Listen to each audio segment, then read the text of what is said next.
Hello and welcome to another edition of Time to Talk. And this time, ang re-reviewin natin ay ang Espantajo, which is doing relatively well naman sa box office.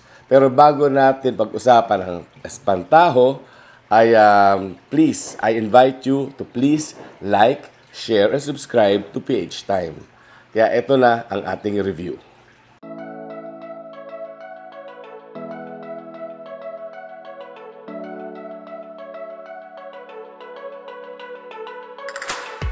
Directed by Chito Ronyo, Espantajo is a horror film pero nakapaloob dito ang isang family drama tungkol sa dalawang pamilya, yung legal at yung pangalawa. Nagsimula ang kwento nang mamatay ang padre de familia.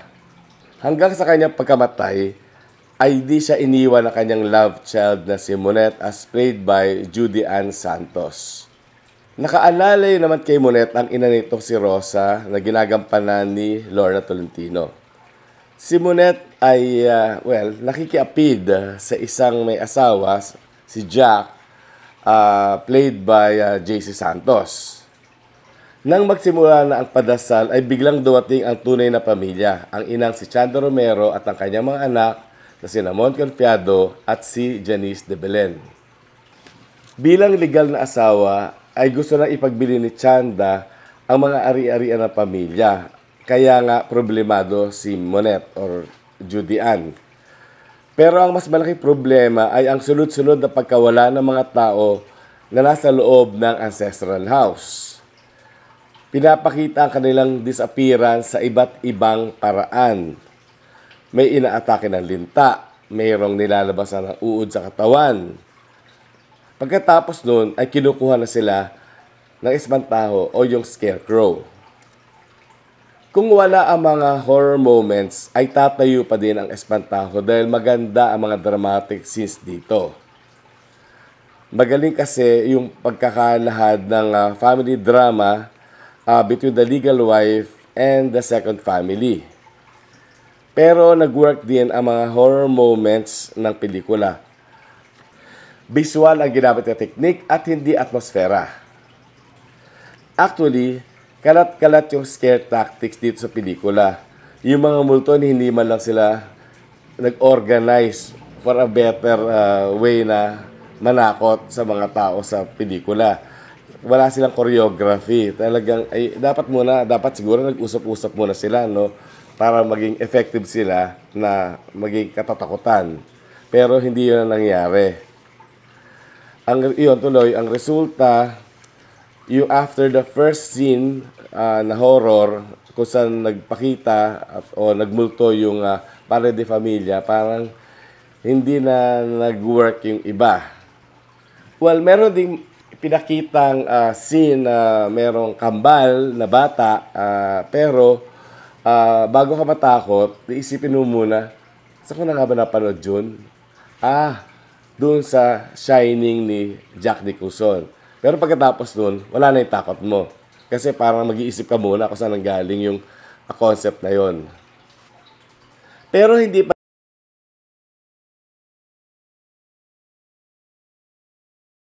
nandun lahat ang cinematic elements, lalo na ng photography ni Neil Dasa na siya ding nanalo ng Best Cinematography pero para sa Green Bones. Dito sa Espantajo, di din pahuhuli ang kanyang trabaho. Espantajo is a visual feast. And Neil Dasa is able to establish excellently the horror mood for the film.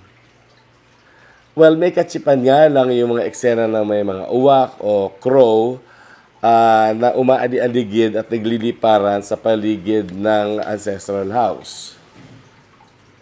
Sa actingan, majority votes talaga ang nakuha ni Judy Ann Santos among the jurors. That much, I know. At na-verify ko yan.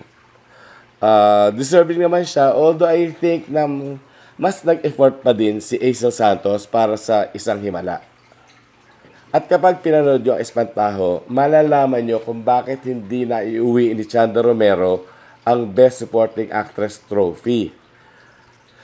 Magaling siya sa movie. In fact, si Chando Romero naman magaling sa lahat. I mean, parang wala siyang ginawang pangit na performance, kay malaki, kay maliit, she always gave her all. At ganoon din siya dito sa Espantajo. Kaya lang, mas challenging pa din yung singing acting role ni Kaki Teodoro sa Isang Himala. Kaya, yun, si Kaki ang nag-uwi ng Best Supporting Actress Award. Pagdating naman kay Lorna Tolentino, baka magtaka kayo sa performance niya sa Espantajo. Itatanong niyo kung bakit ba laging lutang ang performance ni Lorna Tolentino sa pelikula. At saka bakit never siya nag-change outfit? Well, lahat dyan ay maipapaliwanag sa resolution ng pelikula. Kaya abangan nyo na lang.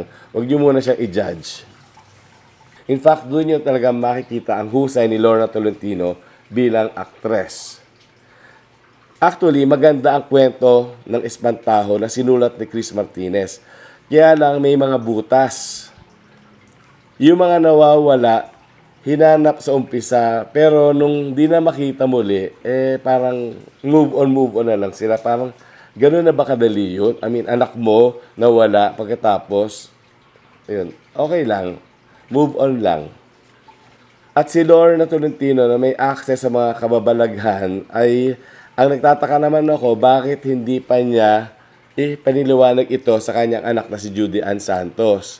Para naman hindi naman nalilito yung tao. Or maybe because limited ang access niya doon sa mga sources niya ng kababalaghan o yun na nga. O baka hindi siya nag-unditext. So, could be another possibility. Pero ang pinakamalaking butas sa kwento ay yung pasimuno kung bakit nagkaroon ng mga kagimbal-gimbal na pangyayari sa istorya. Ito yung, teka muna, itong nag-umpisa ng gulo lang ang lahat. Ano ba iniisip niya?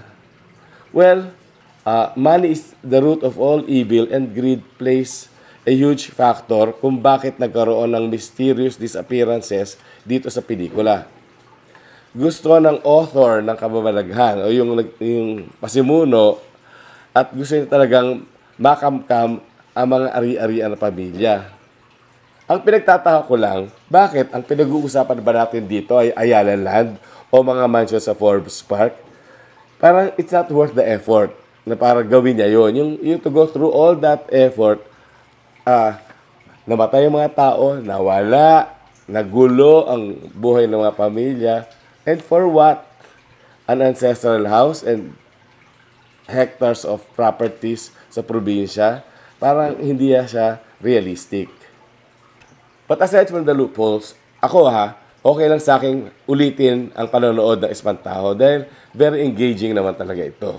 Kasi yung kwento, maraming pasikot-sikot, para siguro mas ma-appreciate ko at ma-verify ko na kung ano man yung mga hindi ko na-gets masyado doon sa first viewing ko. Kaya, again, willing akong panoorin ito because entertaining naman siya.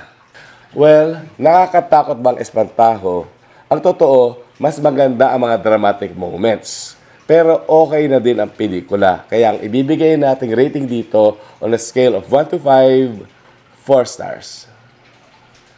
Okay, so that was our review of Espantajo. Natakot ba kayo?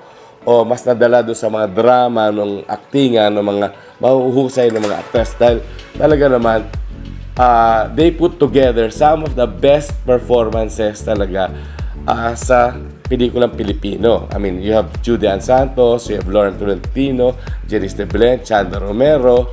Diba? How can you go wrong sa aktingan? Again, we'd appreciate your comments and tell us what you want to say. Baka may sarili kayong opinion tungkol sa pelikula.